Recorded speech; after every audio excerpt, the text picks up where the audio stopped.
God bless everybody. Today it is September 25th of 2024, and I have an extremely important topic I'd like to talk about.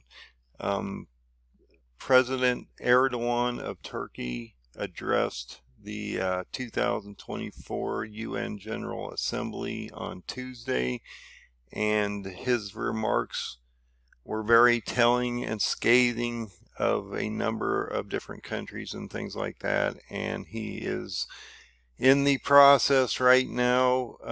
I just had posted a few articles about assembling or trying to unite the Muslim nations against Israel as we watch this escalation of Hezbollah and all these, especially in the last couple of weeks, all these different events, the beeper attacks, we've had multiple missile strikes, we've had a small bunker buster bomb that blew up that looked like a small mushroom cloud. There's been all kinds of stuff going on out here, so it's extremely important that we keep updated on these different stories so we can see what's getting ready to happen. And like I've talked about for a while now, when I finally finalized the Paradigm 2030 chart, we would see Erdogan break out and invade around January of this next year of 2025.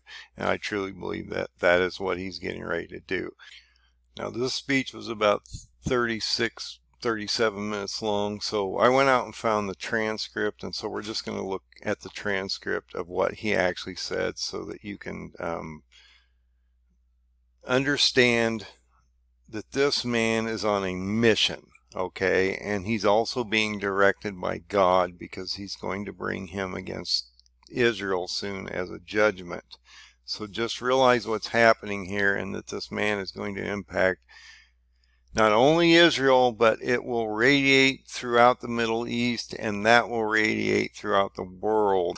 I had just done a video about how the docks are we have 36 ports getting ready to shut down here in the United States. We're getting ready to watch a huge escalation and possibly an invasion by Israel into Lebanon against Hezbollah, or Hezbollah against Israel, and possibly an invasion there. So anything's possible out here.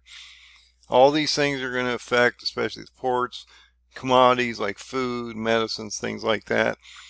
But this is also going to, and it will also affect fuel, but this is going to extremely impact fuel as we move forward. And so between the ports and this potential invasion, as well as a uptick in the strikes against Hezbollah, as that has started to see a major escalation in the last week, and this will impact you not only through the ports, but through this additional turmoil in the Middle East.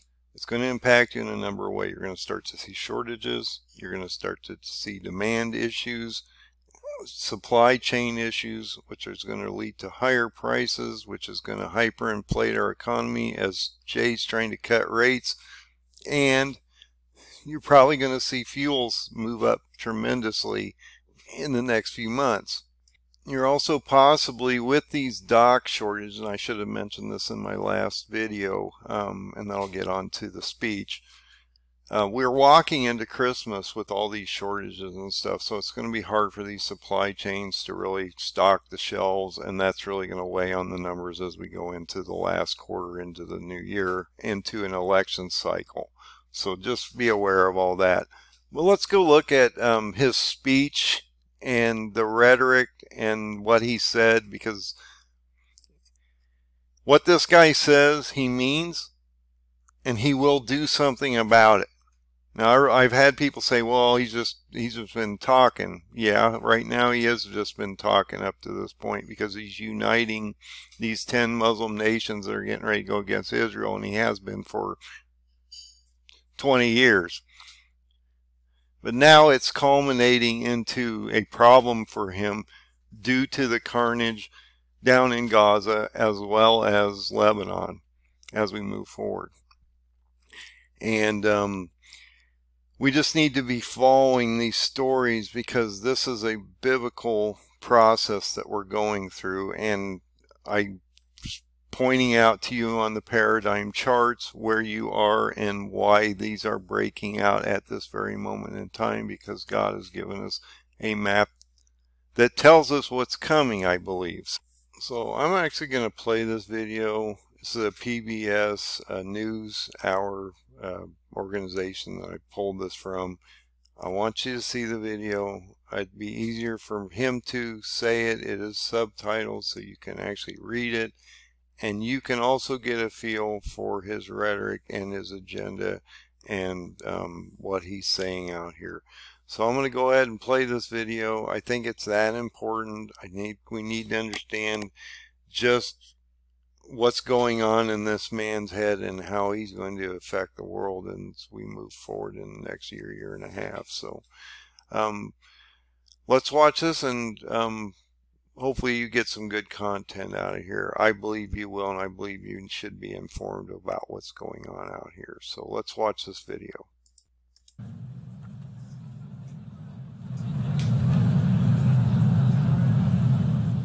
Sayın Başkan, Mr. President, dear heads of states and governments, Mr. Secretary General, distinguished delegates, on behalf of myself, my country, and my nation, I greet you with my most heartfelt feelings and respect.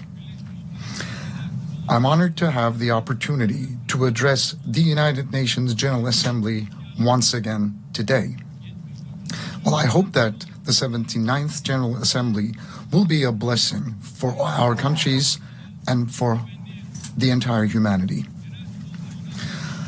I would like to congratulate Mr. Francis on the completion of his term as President of the General Assembly and wish success to Mr. Young as he takes over. I would like to express here our pleasure to see the representative of our friend and brother Palestine in his rightful place among the member states as a result of long struggles. I hope that this historic step will be the final turning point on the road leading to Palestine's membership to the United Nations.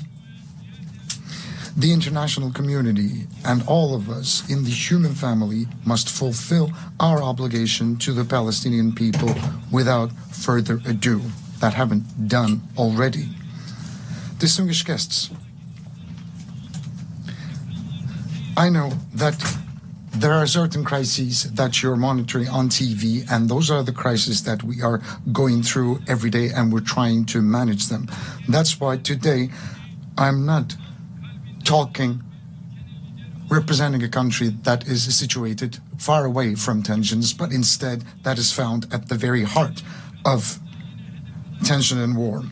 Some people will be critical of us, but despite that fact, today on the common rostrum of the human race, we will speak of the truth frankly and openly. Right now,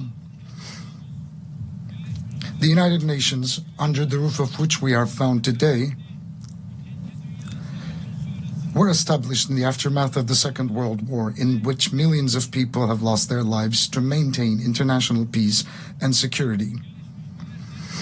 With the establishment of the United Nations, expectations for global stability, peace, and justice were reborn.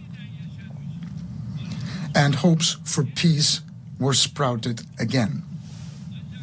To put it bluntly, unfortunately, in the last few years, the United Nations has failed to fulfill its founding mission and has gradually become a dysfunctional structure. The world is bigger than five is my motto, it's my credo, and this credo represents our common values, and we need those values more than ever in this day and age. International justice cannot be left in the will of five privileged member states of the Security Council. And the most dramatic example to that is the war, the massacre that has been going on in Gaza for the last 350 days. And since October 7, 41,000 Palestinians have been killed in the continuous Israeli attacks. 41,000 lives, 41,000 people, mostly children and women, were ruthlessly taken away.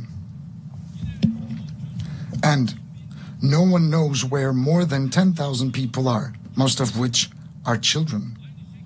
And likewise, 100,000 people were injured, maimed, or they lost their limbs. 172 journalists were killed while trying to do their job under very difficult circumstances. And more than 500 medics have been killed while they were trying to save lives.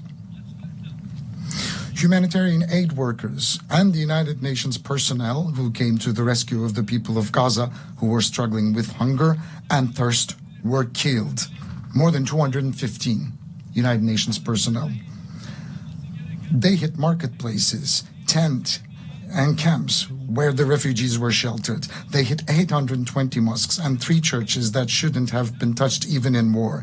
And they deliberately hit dozens of hospitals, hundreds of schools, more than 130 ambulances carrying patients. They shredded the Charter of the United Nations from the rostrum of the United Nations and shamelessly challenged the whole world, who are people of conscience. From this very rostrum, they challenged them. My friends, leaked images from Israel's prisons, which it has turned into concentration camps, clearly show what kind of barbarianism we are facing. As a result of Israeli attacks, Gaza has become the world's largest cemetery for women and children. More than 17,000 children were targeted by Israeli bullets and bombs. Hind Recep was only 6 years old. He and his family were seeking safety when their car was hit by Israeli forces. He lost everything. He lost his mother, father, siblings, cousins. He lost all the hopes he had packed, and only he survived. He waited desperately for rescue for 12 days. Will you come to take me? I'm fearful. Was waiting for a helping hand to reach out to him for 12 days. Despite the level of our world has reached, despite the technology at our disposal, despite our organizations with huge budgets employing tens of thousands of personnel, as a human family of 8 billion inhabitants, we haven't yet managed to rescue a 6-year-old girl, which is actually like an injured sparrow trapped under the rubble that was shaking before our eyes. Hundreds of Gazan children died and are still dying because they cannot find a morsel of a dry bread, a sip of water, and a bowl of soup. In Gaza, not only children are dying, but also the United Nations system. The values that the West claims to defend are dying. The truth is dying. The hopes of humanity to live in a more just world are dying one by one. I am asking you bluntly here, openly, frankly. I call out to you, oh, human rights organizations. Are those in Gaza and the West Bank not human beings? Do children in Palestine have no rights? Can't they play out on the streets in their homelands safely? And calling out to the international press organizations, aren't the journalists murdered by Israel on live TV your colleagues whose offices were actually raided as well? I call out to United Nations Security Council. What are you waiting for to prevent the genocide in Gaza, to put a stop to this cruelty, this barbarianism?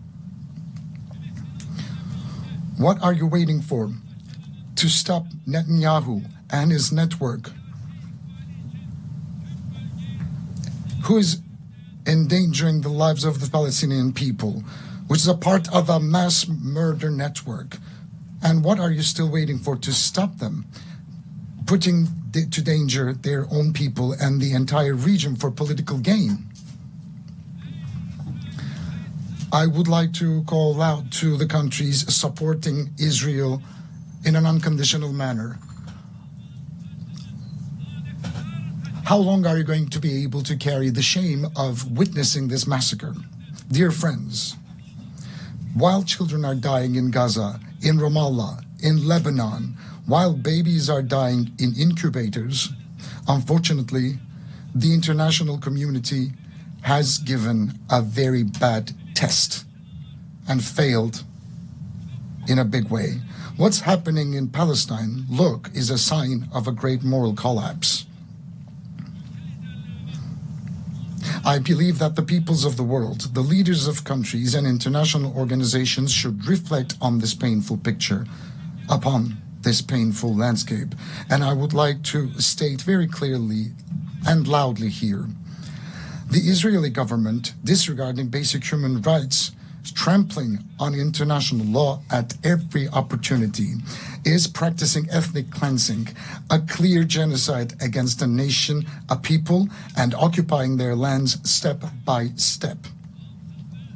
Palestinians, whose freedom, independence, and most basic rights have been usurped, are rightfully exercising their legitimate rights of resistance against this occupation and ethnic cleansing. The just resistance of the Palestinian people against the occupiers of their land is too noble. It's honorable and legitimate to be called illegitimate. It's heroic and it's noble.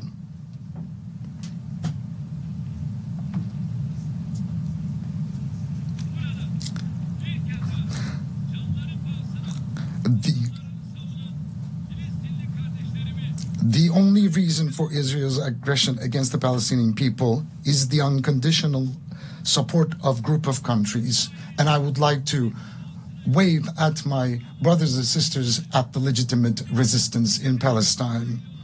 As I've said before, the support of a group of countries for Israel is the reason why this aggression is still going on. Countries that have a say over Israel are openly complicit in this massacre, with a policy of run for the hare and catch the hound. Those who are supposedly working for a ceasefire in front of the stage continue to send arms and ammunition to Israel so that it can continue its massacres in the background. This inconsistency and this is insincerity. Look,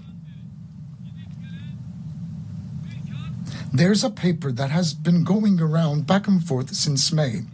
Hamas has repeatedly declared its acceptance of the ceasefire offer. But the Israeli government has made it very clear that this is the party that doesn't want peace by constantly dragging its feet, making a settlement of the dispute much more difficult, almost impossible, constantly finding an excuse and sneakily killing its negotiating partner at a time when it was closest to a ceasefire. Israel's stalling and deception should not be given any more credit. In the absence of the implementation,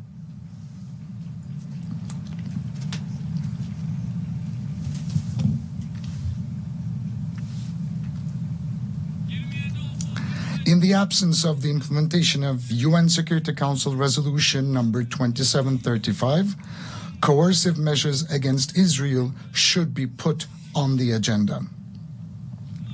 Israel's behavior has once again demonstrated that it is imperative for the international community to develop a protection mechanism for Palestinian civilians. 70 years ago, just as Hitler was stopped by an alliance of humanity, Netanyahu and his murder network must be stopped by an alliance of humanity.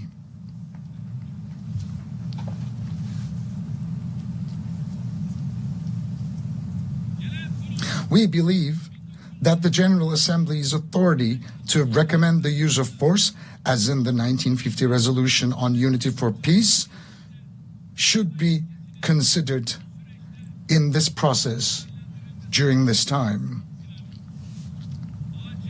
An immediate and a permanent ceasefire must be established. Hostages and prisoners must be exchanged. And humanitarian aid must be delivered to Gaza unhindered and uninterrupted. It's very, very important that we extend a helping hand to the people of Gaza, especially before the winter season, when conditions on the ground will become even more challenging. Look, right now, 70% of the water supplies and 75% of the bakeries in Gaza have been destroyed. 95% of health centers were partially or completely damaged.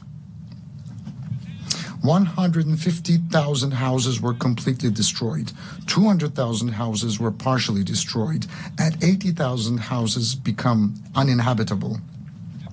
Infectious diseases such as polio and hepatitis are on the rise. The people of Gaza receive only a quarter of the aid they urgently need. That's what they have access to. And as Turkey, we have been providing humanitarian aid to our brothers and sisters in Palestine, and we will keep on doing that. With more than 60,000 tons of aid, Turkey is the country sending the largest amount of aid to Gaza. Likewise, by halting commercial transactions with Israel, we have demonstrated our stance on this issue. Now,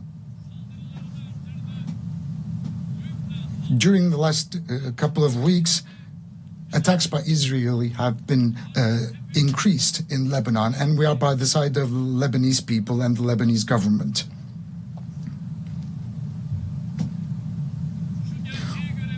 We can see this truth for what it is. Those who murdered 41,000 people cannot rest until those who gave the orders, pulled the trigger, and dropped the bombs are held accountable for their crimes. We will not heave a sigh of relief. Our conscience will not go silent. The bill for the billions of dollars of damage caused in the cities that have been destroyed, wrecked, and reduced to rubble must and will be compensated by the perpetrators. We support the case brought by the Republic of South Africa at the International Court of Justice to ensure that Israel's crimes do not go unpunished. We will take every step necessary for justice to be served in the case for which we have applied as an intervener or as a party. We will fight for the blood of Ayşenur Ezgi Egi, who was shot in the head and murdered by Israeli soldiers during a peaceful protest in Nablus. And we will fight in all legal remedies, and we will keep on doing that.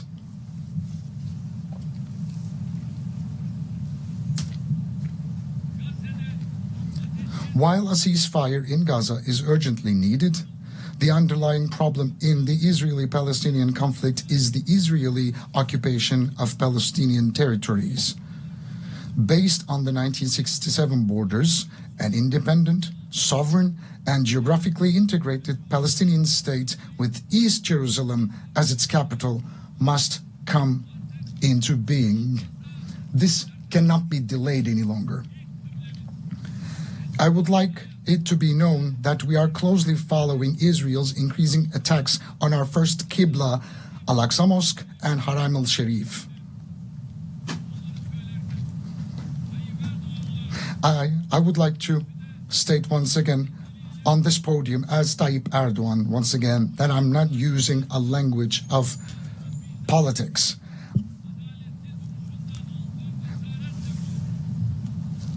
I am encouraged by our ancestors who have always stood by the side of the victims honorably and nobly. We are a nation that has been on the side of the oppressed and against the oppressors and oppression throughout history. We are such a nation. We welcomed Jews fleeing the Inquisition 500 years ago and Jews fleeing Hitler's concentration camps. We opened our arms wide. We, as a country and a nation, I'll be very clear to say that we have no animosity or hostility towards the people of Israel. We oppose anti-Semitism in the same way we oppose the targeting of Muslims just because of their faith.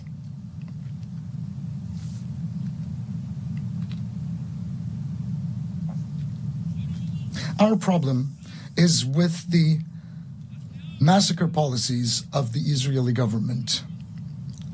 Our problem is with the oppressor and the oppression, just as it was 5 centuries ago.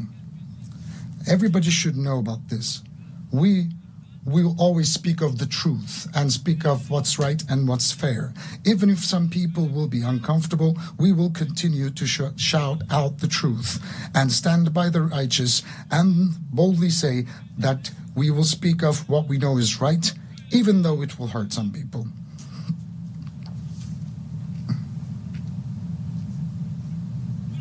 From here, I would like to thank all the courageous people who show solidarity with the Palestinian people without discrimination of faith, country, language, or religion, and who take to the streets almost every week to raise their voices against the massacres in Gaza.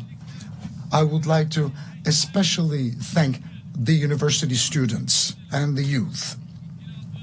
Distinguished delegates, unfortunately, in the 14th year of the conflict, Syria is still far from stability. The economic and humanitarian situation in the country, in the grip of terrorism and separatist organizations, remains dire.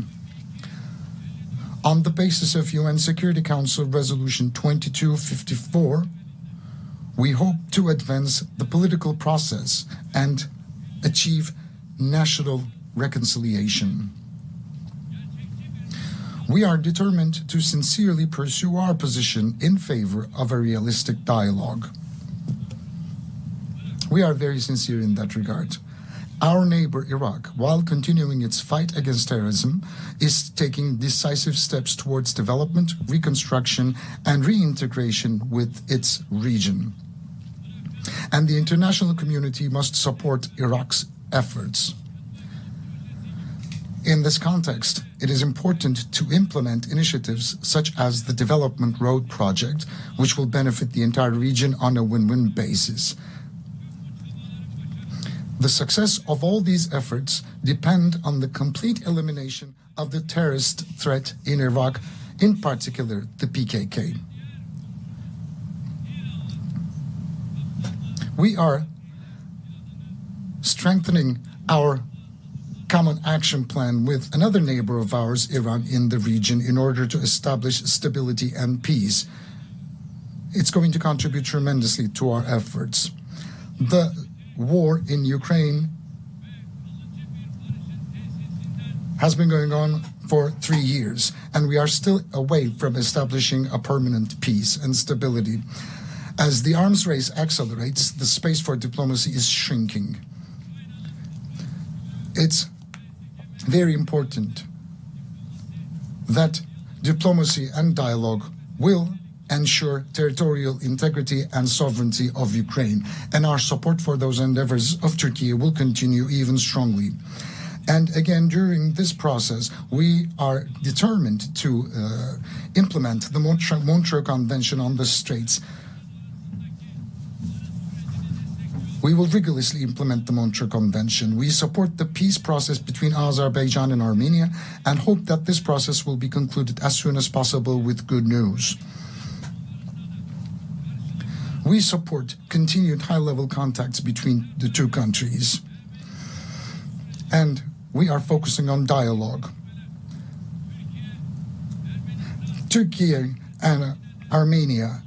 We are also taking positive steps on that track too. Progress in the Azerbaijan-Armenia peace process will have a positive impact on the Turkey-Armenia normalization process.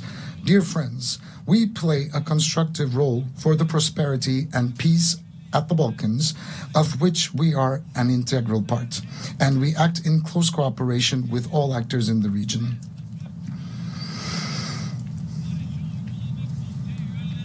As a member of the Steering Committee for Peace Implementation Council, we emphasize the importance of the sovereignty, political unity, and territorial integrity of Bosnia and Herzegovina on every platform, and continue our contribution to Operation EUFOR Althea. We are successfully continuing the Key 4 command we assumed last year and supporting the Belgrade-Pristina dialogue process.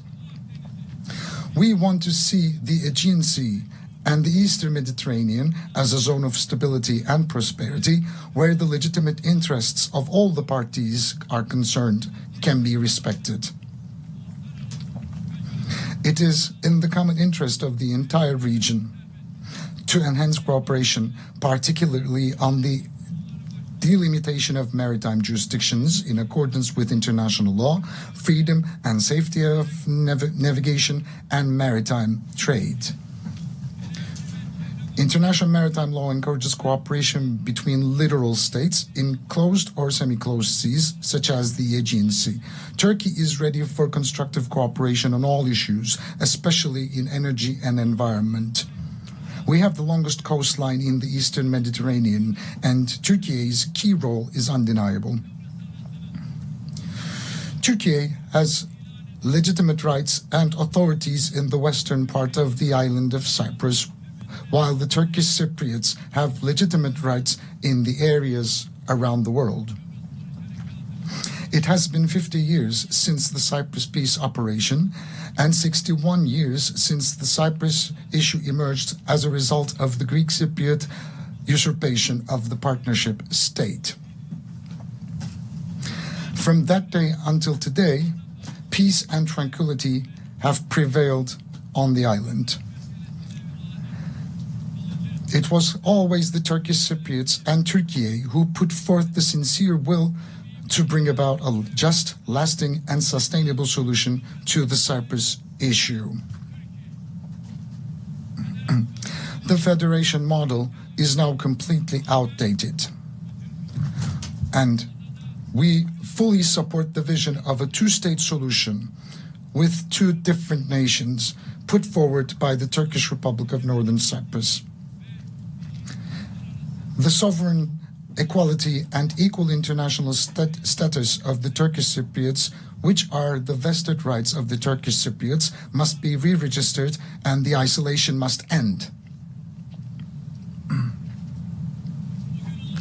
Today, I once again invite the international community to recognize the Turkish Republic of Northern Cyprus and to establish diplomatic, political, and economic relations. We actively support the stabilization of Libya and the preservation of the unity and integrity of the country. We call on all states to sincerely stand by Libya at this very sensitive time and contribute to building trust between the parties. We must do more to end the conflict in Sudan. We all have a responsibility to deliver humanitarian assistance to the millions of Sudanese people displaced by the conflict. With its young and dynamic population, rich natural resources, and vast fertile lands, Africa has enormous potential. Based on the principles of equal partnership and mutual respect, hand in hand with the peoples of Africa, we support the continent's efforts for peace, stability, and development. We will continue to stand in full solidarity with our African brothers and sisters. As part of our initiatives, we are strengthening our deep-rooted ties with Asia. We are deepening our engagement with our partner regional organizations such as ASEAN, the Shanghai Cooperation Organization, and the Pacific Islands Forum. We keep our will to develop our relations with BRICS, which brings together emerging economies alive. We share a deep-rooted history with the countries of Central Asia, and we are further strengthening our cooperation on bilateral and multilateral grounds. Our Organization of Turkish States is gradually turning into a center of attraction. The organization is becoming an exemplary model of cooperation with the contributions of observer members Hungary and the Turkish Republic of Northern Cyprus. We will further strengthen our unity and our togetherness as the Turkic world. And within the framework of respect for China's sovereignty and territorial integrity, we are in close dialogue with China to protect the fundamental rights and freedoms of Uyghur Turks, with whom we have strong historical, cultural, and humanitarian ties.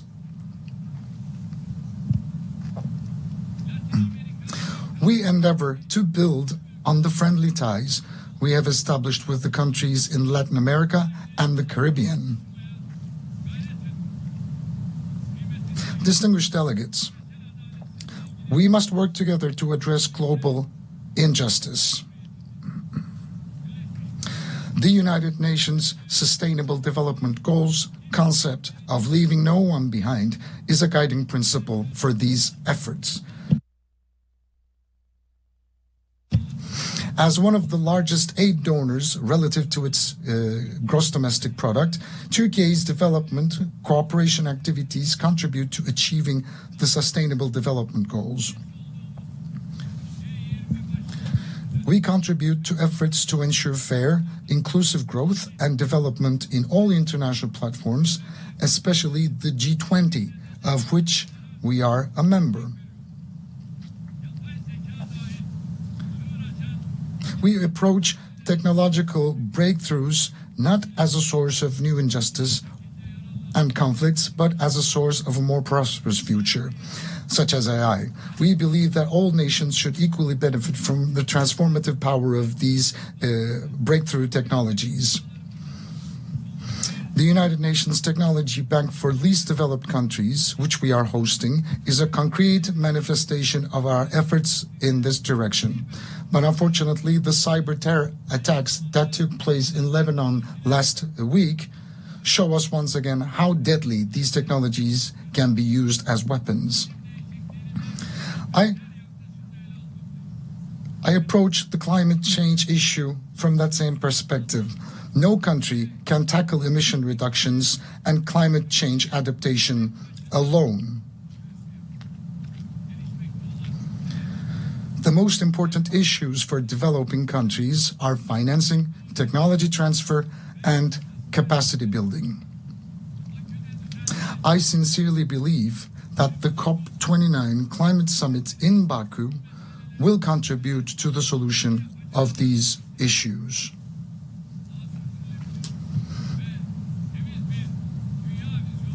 At the summit, we expect to launch important additional initiatives and unveil our long-term low-emission development strategy and the zero waste initiative that became a reality under the auspices of my spouse, Madam Emine Erdogan. And with mutual agreements, we have taken our domestic affairs and initiatives to international agendas. I would like to ask everybody to support our endeavors in that regard. We see Islamophobia, xenophobia, and racism creeping over the world like a poison ivy. We can see that every week attacks are taking place upon our mosques and our holy book of Quran.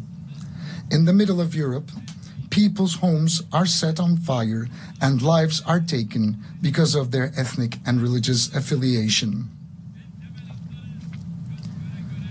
There lives are taken away from them, and their fundamental rights are being suspended. And nobody can ignore this growing danger any longer. On March 15th, 2024, we expect a special envoy to combat Islamophobia to be appointed at the United Nations as soon as possible, as envisaged in the draft resolution adopted on March the 15th.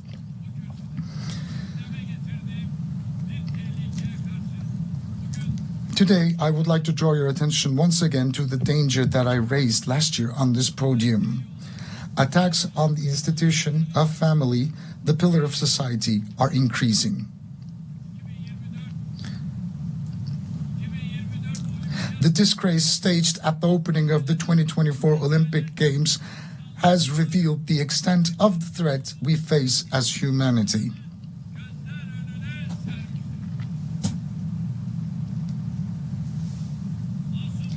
A sporting event watched by innocent children and hundreds of millions of people of all ages and beliefs has been used as a tool for a sexist propaganda. It was actually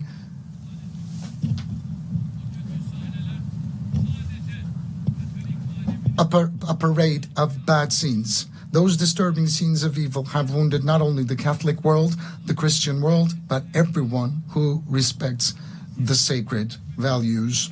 The issue of desexualization is no longer an orientation, but a global imposition. It literally became a war against the sacred and human nature. We are facing a multidimensional, comprehensive, and ruthless project of destruction, who are speaking out and who are reacting to this evil. Anyone who raises a voice for this annihilation project is silenced and targeted by lynch campaigns. And Turkey is determined to break this siege and resist the climate of fear. To this end, we became a member of the United Nations Friends of the Family Group. Inshallah, God willing, together with other member countries, we will not hesitate to defend the family, the human being, and the human nature. I invite all the countries that share our sentiments to shoulder this struggle. With these thoughts in mind, I wish that the 79th General Assembly will be auspicious for all humanity. I greet you all once again with love and respect. May peace be with you and may you remain in health.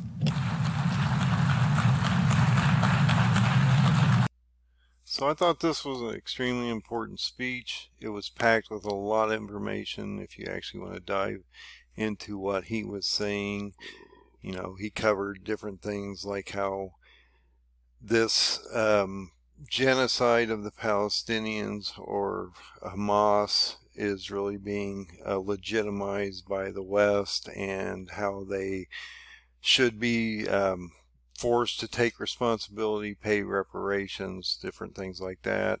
He covered the area of Azerbaijan and Armenia, and you got to remember that the Armenians have been under genocide of Erdogan for some time, as he's building literally a beltway between his country and the Aegean Sea. So he also was talking about the Kurds, which are the Medes, and that related to the part of the security issues in Syria and Iraq, and how he's going to and has been dealing with that for some time. If you look at my paradigm of 2030, you'll realize that this is going to be a problem for the Kurds, because as he drives down, Turkey drives down into Syria, down into Lebanon, down into Gaza, Egypt comes back to Tyre, and then goes to the Battle of Gaugamela at Erbil, Iraq.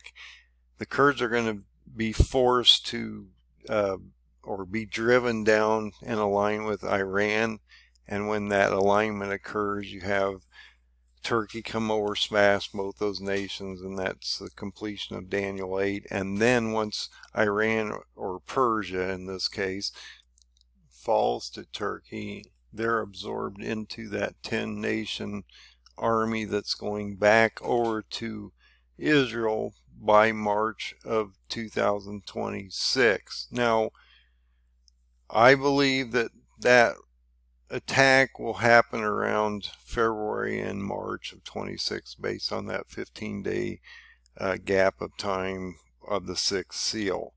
But they probably are going to be affected around the beginning of January of 26 once this Iranian nation falls under the sword of Turkey.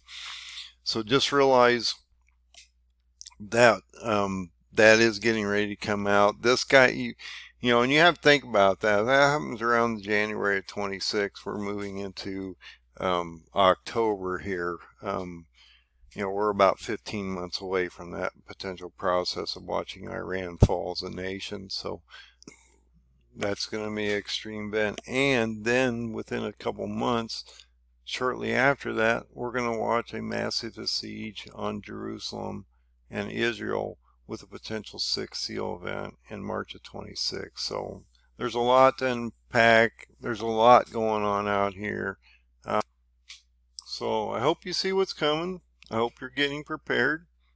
I hope you're doing what's required to get right with the Lord Jesus. That's the most important thing here.